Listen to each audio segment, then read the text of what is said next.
Hello, my friends. Welcome back to A Common Touch of Fantasy.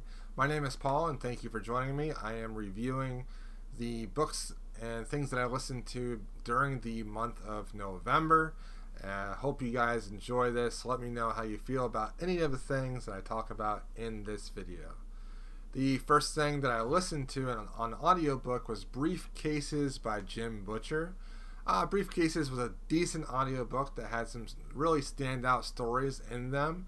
My favorite were the 3 Bigfoot stories, and I'm really happy that I finally got to read these stories or listen to them because they were fantastic. I've been looking forward to it for a while. The Johnny Marcone point of view story was a lot of fun. I really liked that. But the highlight of this whole collection was the 2018 story Zoo Day, which focuses on the point of view of a dog, Mouse, a young girl that is in this series, and Harry. Each point of view takes place at a zoo, and there is a situation with like a demon or something of that nature. But each one of these characters has a different perspective and viewpoint about what is happening at this zoo, and I really enjoyed that one. I thought it was an interesting take on a multiple perspective story trying to focus on the same events. Overall, I thought this collection was pretty good. I gave it around a 3-star rating. And then I listened to the last 3 books of the Codex Alera series. I enjoyed this series. These last 3 books were pretty good. I gave Captain's Fury, the 4th one, a 4-star rating. I thought this was probably my second favorite after the second one. And then the 5th one, Princeps Fury, was one of my least favorites. This was book 5, and it focuses on a different land in this world. And then lastly, First Lord's Fury, the 6th and final book in this series, was really good. It really wrapped up everything in this series really tightly. However, there was never a point in this series where I was really surprised or really shocked about what happened in this series. Once in a while, something might have happened that I thought might have like really changed up the series and had like if someone died or something, but it never really happened, and I felt like it should have. It was very by the number. However, it was good. Great characters, different personalities, and really gave you a huge view of this world that Butcher created, and I thought it was pretty good. And I thought the audiobooks by Kate Redding were fantastic. Moving on, I read the Absolutely True Diary of a Part-Time Indian by Sherman Alexie. I read this because my library was having a book club about it, and I was very mixed with this. It was enjoyable and fun for a YA book. However, I had issues with some of the language that was used in this story. I don't know if Alexie was reverent enough about Indians in general, even though he is one himself. I think the stereotypes he used in this story really didn't reflect well on Indians, and sometimes it just felt like he was doing it for a laugh or two. Also, the use of gay slurs in this story was not needed and really detracted from my enjoyment, but in the end, it was an okay story. I gave it around a 3 rating. The Lamb Will Slaughter the Lion. This was a Tor.com novella from Margaret Killjoy, and this focuses on an individual that comes to a town that is having this deer god thing running around the town, and it's been killing people that do harm or do wrong. It's basically the judge, jury, and executioner of this town. Now, this was an interesting idea. I just don't think it was really accomplished all that great. I thought the diversity of all the different characters was fantastic. However, the actual plot just had me wanting a little more. I gave this around a 2 rating, unfortunately. The Calculating Stars by Mary Robinette Kowal is my favorite 2018 published book.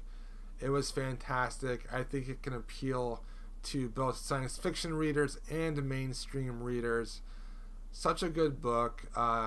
So a meteorite or an asteroid, I'm not very good with the science stuff, hits the eastern shore of the U.S., totally obliterating the D.C., Baltimore, Philadelphia, I think even New York area, basically where I live. Delmarva was pretty much blasted out of the world. And this was such a good story because it started off with so much action and adventure, and oh no, this just happened.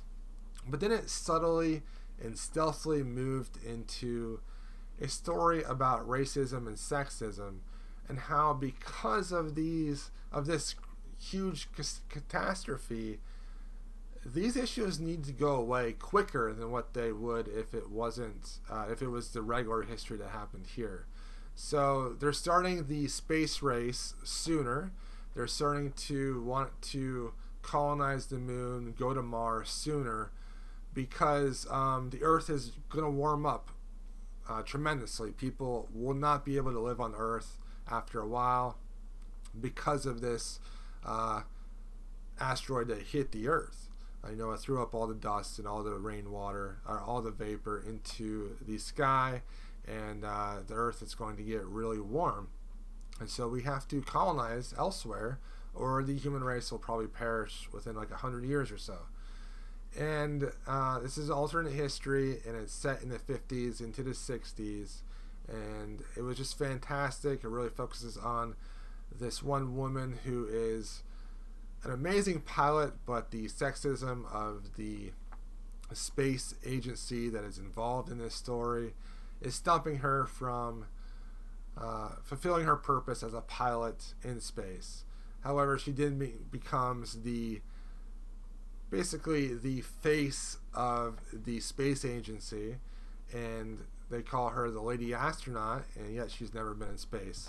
Well, lo and behold, spoiler, she does go to space, obviously, and goes to the moon, and it is just a fantastic book. If you liked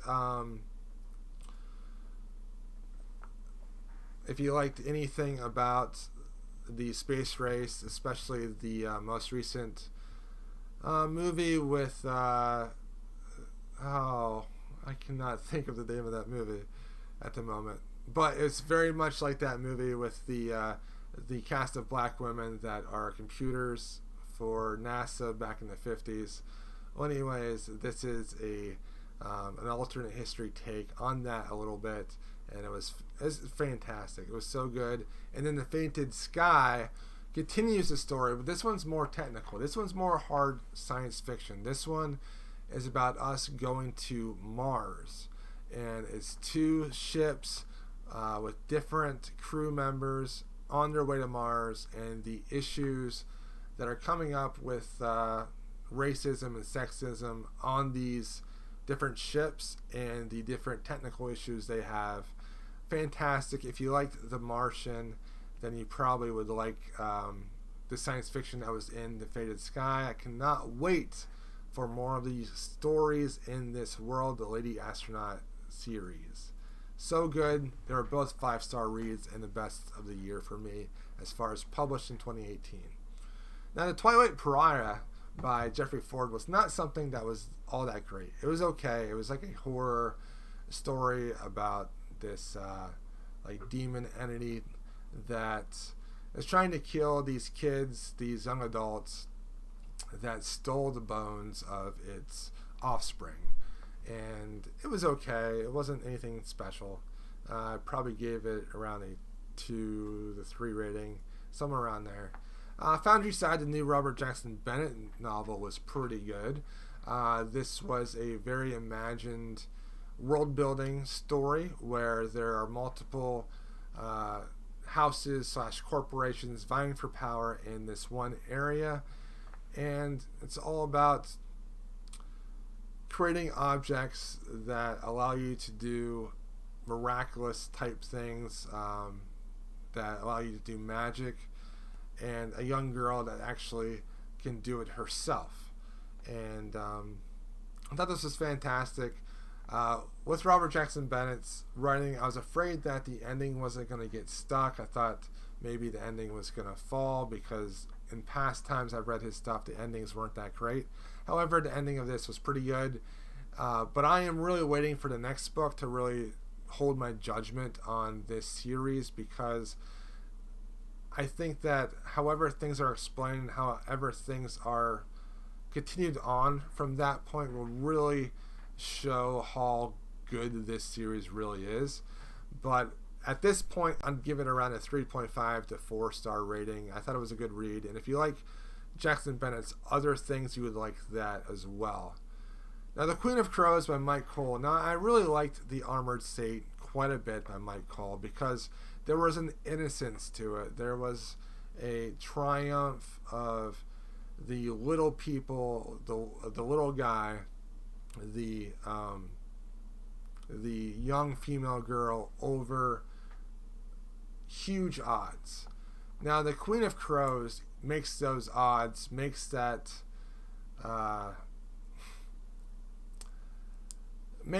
even larger. And at some point in this book, my sense of believing that all of this could happen as this girl, which was like 14 or so, has the respect and is leading so many people against an army that's trying to kill them. And at some point, I just couldn't believe it all the way. There are a lot of scenes in here where the scene is just a little too long, the pacing is just a little off, and even though I enjoyed this, I'm having a hard time believing why more people can't use this armor that this young girl is using.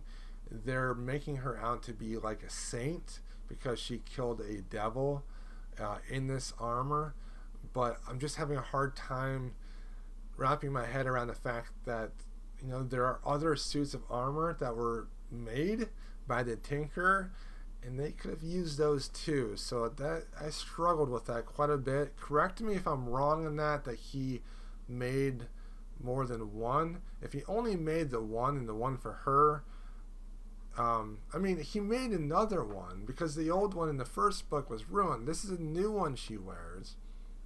So I don't know. If there's other suits of armor, other people should be wearing it because it would save more lives.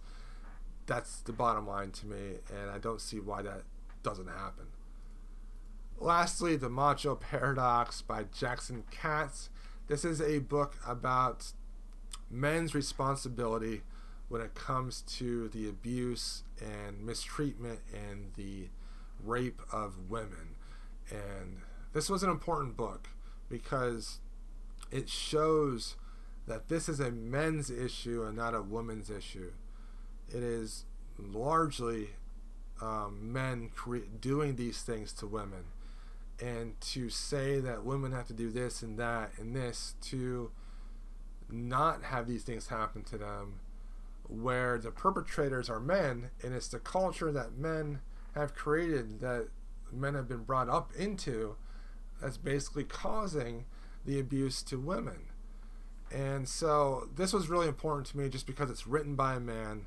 There's a lot of male viewpoints in this story, and that's important when it comes to other men reading about this issue, because when another guy says, hey, we need to change our culture, we need to stop making rude jokes about women, stop making these horrible comments about women's appearances and bodies, we need to change the culture, because those things are what is perpetrating the lack of respect for women that these individuals that do these heinous acts, that's where they get the ideas.